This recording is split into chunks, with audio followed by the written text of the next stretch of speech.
Es importante entender lo siguiente. Dentro de las cosas que Dios ha hecho y que Dios vio que eran buenas y agradables para el hombre, para la mujer, está el hecho de comer. Está el hecho de comer. Realmente, aquellos que quizás no tenemos muchos problemas por alguna enfermedad que nos impida comer ciertos alimentos, disfrutamos de todas aquellas cosas que Dios ha creado, que dice la Biblia que las ha creado para nosotros. A veces yo mismo me sorprendo porque, por ejemplo, en casa, Viviana una vez puso unas semillas de pimiento, pensando si a lo mejor salía o no salía, y salieron unos pimientos, y era maravilloso ver cómo crecen, cómo es una cosa chiquitita y se va haciendo.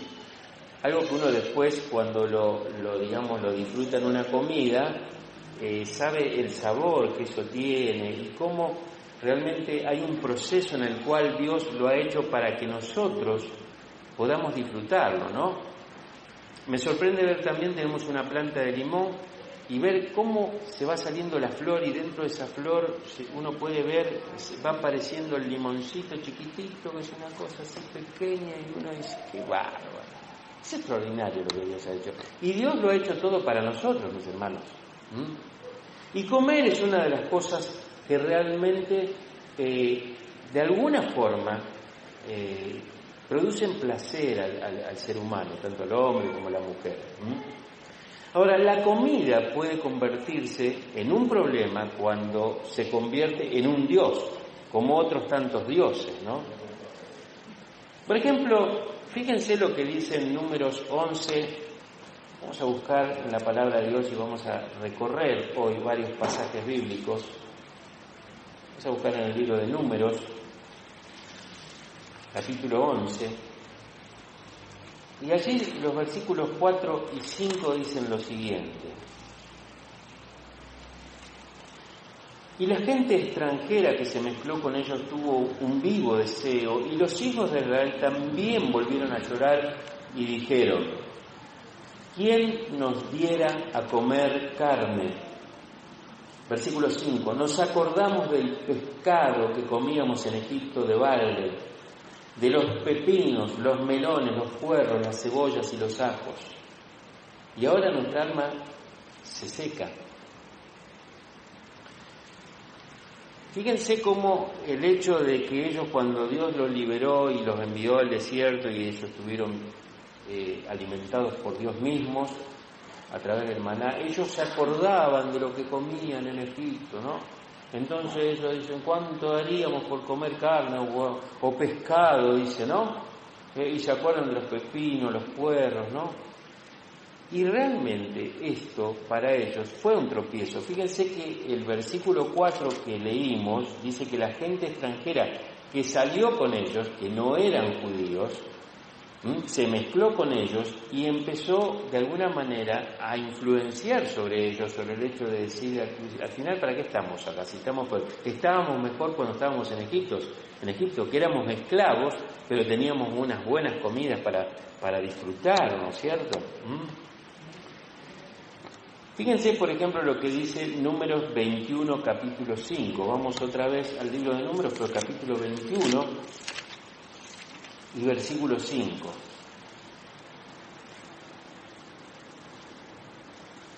Dice, y habló el pueblo contra Dios y contra Moisés, ¿por qué nos hiciste subir de Egipto para que muramos en este desierto? Pues no hay pan ni agua y nuestra alma tiene fastidio de este pan tan liviano. Ellos se quejaban del maná que Dios le había dado para que ellos pudieran sustentarse. Aborrecían el maná, hermanos. Y honestamente, nosotros debemos pensar que no escogemos comer para vivir, sino muchas veces vivir para comer. Hay un pasaje interesante en Deuteronomio capítulo 32, un texto, mejor dicho, pero habría que leer todo, pero vamos a leer ese texto en capítulo 32 de Deuteronomio y versículo 15. Fíjense lo que dice allí la palabra de Dios. Pero engordó Jesurún y tiró coces. Entre paréntesis dice, engordaste, te cubriste de grasa. Y después dice, entonces abandonó al Dios que lo hizo y menospreció la roca de su salvación. Fíjense, hermanos, acá esta persona, Jesurum, que realmente, evidentemente, su Dios era la comida, dice que lo llevó a abandonar a Dios. Ese Dios fue tan importante para él, el comer, que dice que menospreció la roca de su salvación. Roca, fíjense que está con mayúsculas. Jesucristo, Dios. Menospreció a Dios por la comida, ¿no? ¿Y por qué hablamos de todo esto? Porque cuando vamos a hablar del ayuno, básicamente el ayuno es abstinencia de comida. Por supuesto que podemos incluir un montón de otras cosas también que ya veremos a través de este estudio que estamos haciendo en esta noche. Pero evidentemente, a pesar de que Dios hizo la comida como algo deleitoso para nosotros y por supuesto para sustentarnos y nos dio una variedad tremenda, y mis hermanos, nosotros estamos en un país donde hay de todo, estamos en un país donde tenemos de todo, estamos bendecidos por todos los climas, tenemos salida al Océano Atlántico y por el sur podemos ir al Océano Pacífico, tenemos carnes, tenemos cereales, tenemos pescado, tenemos un montón de cosas. Pero sin embargo, si eso no está en su justa medida, en su justo lugar, se puede convertir en un Dios por encima de nuestro Dios, del Dios verdadero, ¿no es cierto? Nosotros conocemos la historia del sacerdote Elí, que nos cuenta el libro de 2 Samuel. Fíjense, de 1 Samuel, vamos a leer un versículo por allí. 1 Samuel,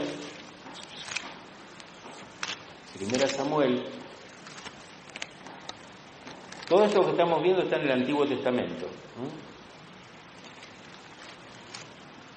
1 Samuel, capítulo 2 y versículo 29.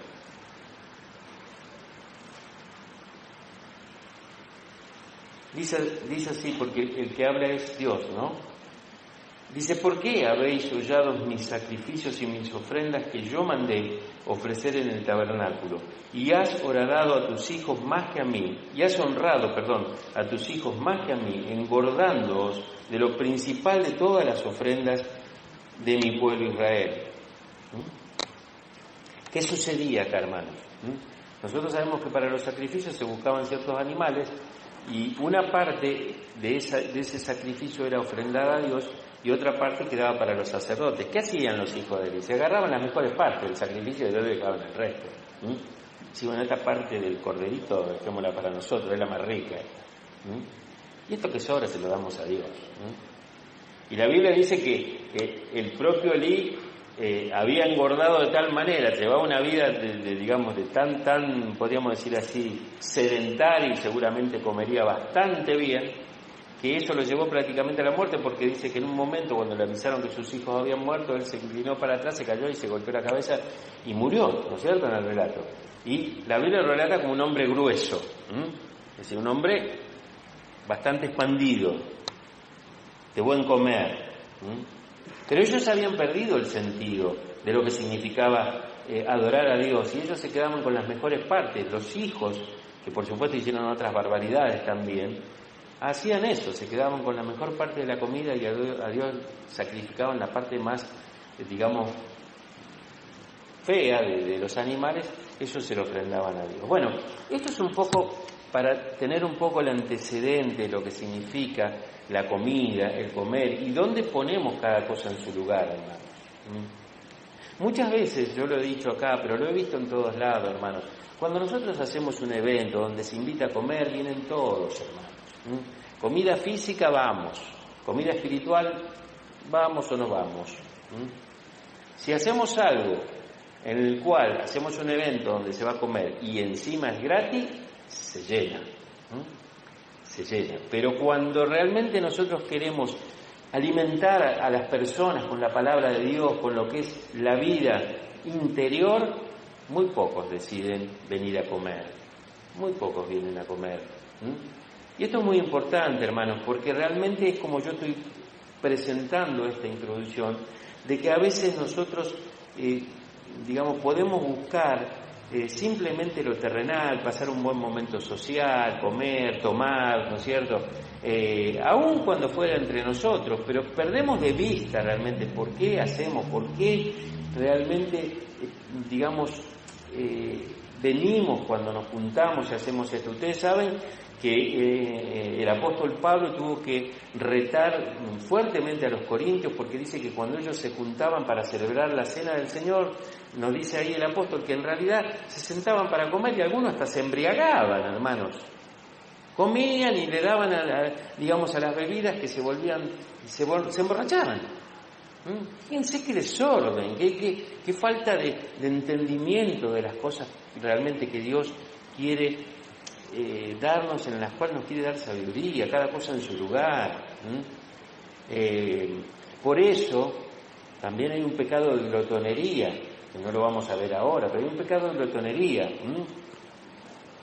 Y ojo, que no pensemos lo siguiente, porque esto también lo escuché, la glotonería no se identifica con la persona, podríamos decir así, más pesada, más gorda, más obesa, no, la glotonería está acá.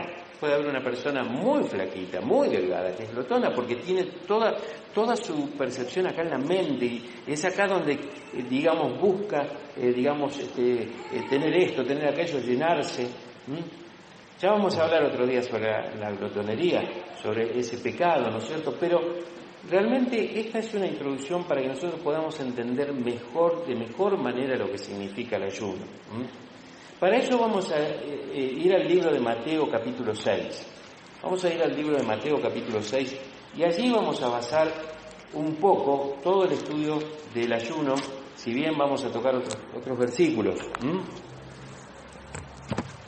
Mateo capítulo 6, en este extraordinario pasaje que nos muestra el Señor.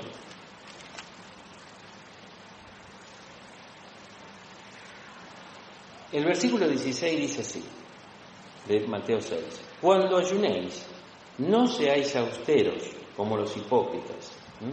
Otra versión, en vez de decir no seáis austeros, dice no pongan cara triste, ¿no es cierto? O no demuestren que están mal, ¿no es cierto? Como los hipócritas, dice acá, porque ellos demudan sus rostros para mostrar a los hombres que ayunan.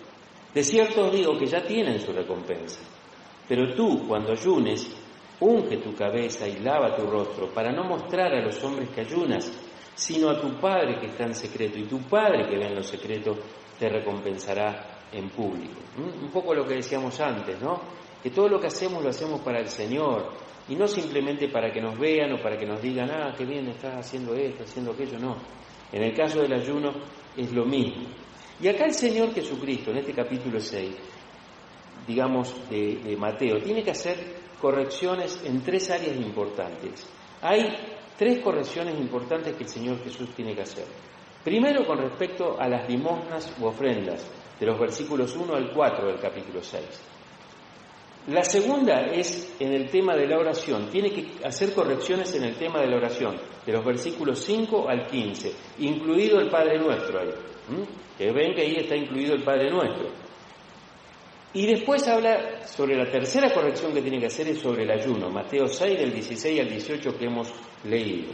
¿Por qué, hermanos? Porque ellos, los fariseos, estaban muy equivocados con respecto a las ofrendas, con respecto a la oración y con respecto al ayuno. Y Jesús le tiene que mostrar a través de su enseñanza lo equivocado que estaban.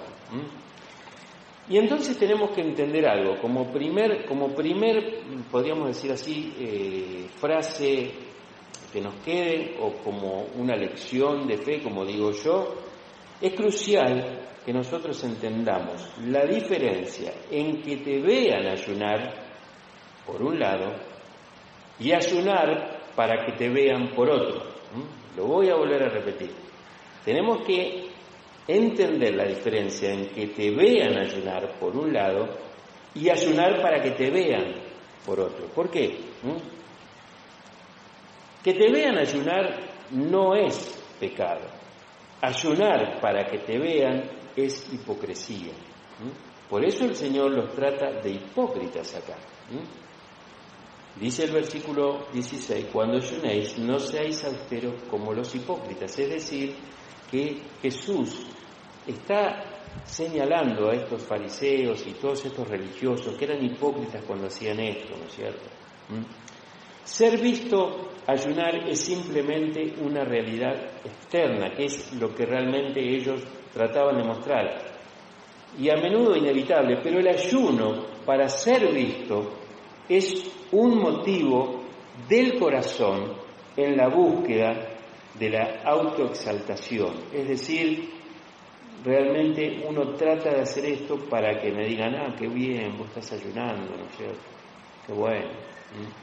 ¿Cuántas personas que conocemos dicen, y yo ayuno una vez a la semana, o 2 veces al mes, y realmente lo tomo, realmente con seriedad? Pero vamos a ver realmente qué es el verdadero ayuno, y también vamos a ver cuál es el ayuno que no aprueba Dios con respecto a esto.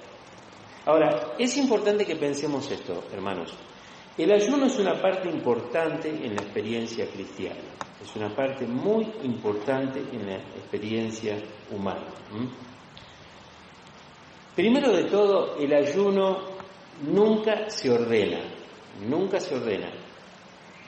Estamos hablando en el Nuevo Testamento, y el único ayuno obligatorio en el Antiguo Testamento fue el ayuno por el día de la expiación, que vamos a hablar a lo mejor el miércoles que viene. Pero el ayuno nunca se ordena en la palabra de Dios. La oración sí. Fíjense lo que dice 1 Tesalonicenses 5:17, un texto conocido, algunos lo saben de memoria, ¿no es cierto?, que dice, orad sin cesar.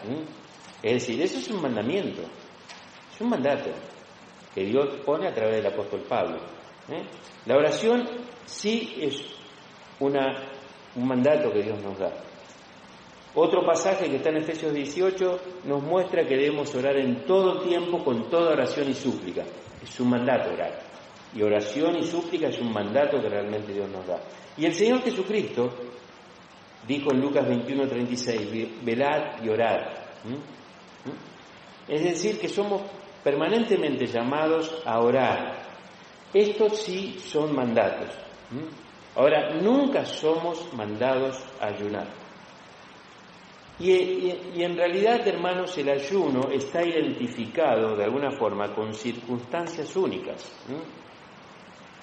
Nosotros sabemos, por lo que leemos en el Antiguo Testamento y por lo que Jesús le dice a los judíos, que los judíos eran devotos tradicionalistas en ayunar, y lo hacían 2 veces por semana. ¿Se acuerdan digamos, la enseñanza sobre el fariseo y el publicano? En Lucas 18:10 dice, el fariseo dice, ayuno 2 veces a la semana.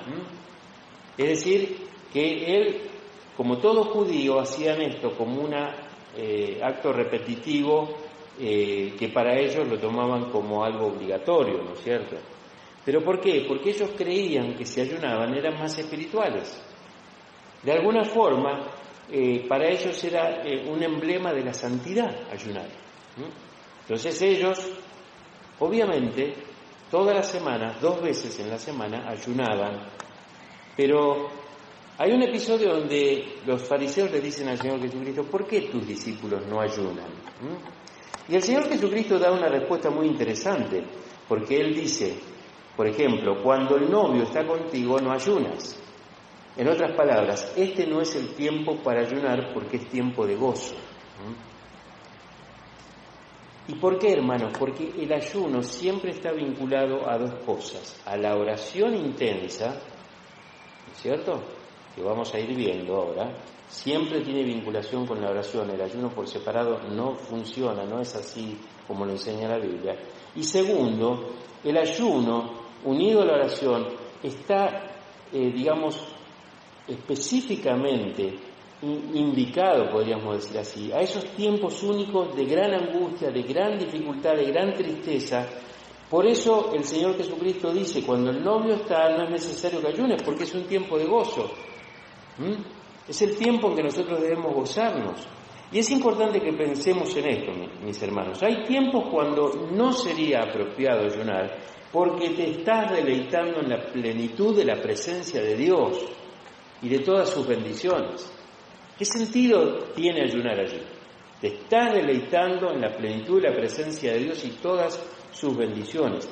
Pero hay tiempo cuando puedes ayunar o es apropiado ayunar, y esto sería asociado con aquellos tiempos en donde, digamos, la oración y la preocupación implacable sobre ciertos asuntos están en nuestros corazones, cuando estamos en extrema angustia, cuando estamos muy preocupados. De hecho, hermanos, pensemos lo siguiente. Cuando estamos pasando por un momento personal o familiar o de alguien muy conocido, muy cercano, que estamos con esa angustia, ¿tenemos hambre?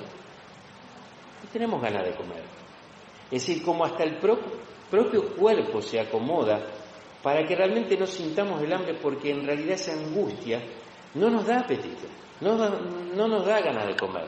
Yo me acuerdo el año pasado cuando vivimos lo de Mauricio, yo me acuerdo que nosotros estuvimos muy temprano a la mañana en la casa de él, serían 6:30 de la mañana, porque nos llamó la esposa muy angustiada porque se había caído desmayado al piso. Bueno, fuimos, todavía no había amanecido, porque esto había sido en junio.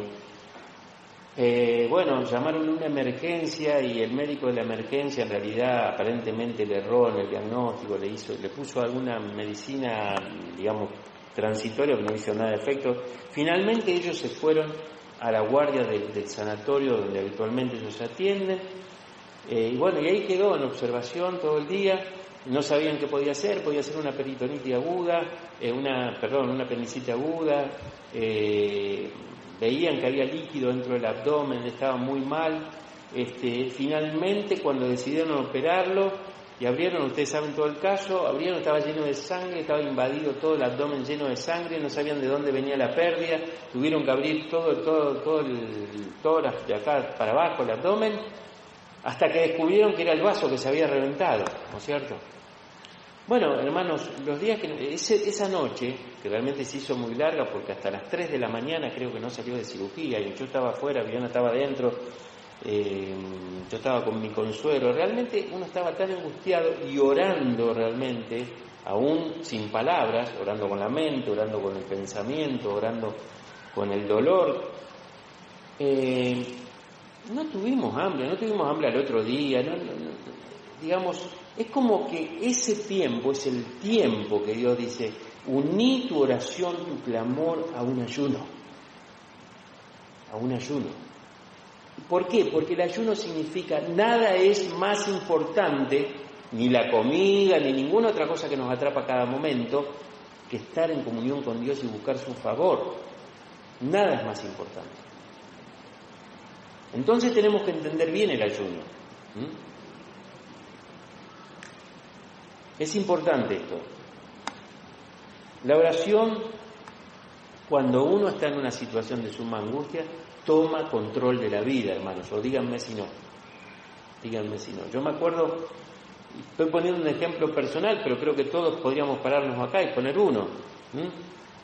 Hace muchos años, cuando justamente también Mauricio tendría unos 7, 8 años, calculo yo, empezó a tener una fiebre que no le bajaba.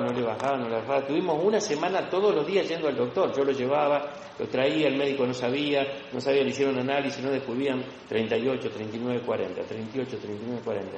Un día, ¿qué hice, hermanos? Él estaba durmiendo, me fui a la pieza, me arrodillé, oré con intensidad y me quedé prácticamente toda la noche, en la madrugada. Me acuerdo que me puse una radio donde había una palabra, donde había música cristiana, y esa noche estuve orando toda la noche, con intensidad, con mucha preocupación y con miedo también, podría decirlo, hermano. No sabíamos qué podía ser. Y a la mañana siguiente no tenía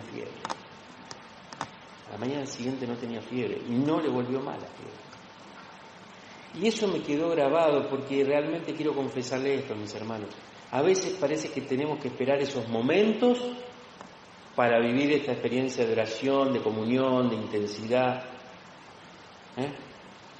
Parece que si no pasa nada grave, y bueno, tenemos una oración que a veces es tan superficial que ni las palabras nos acordamos que estamos diciendo.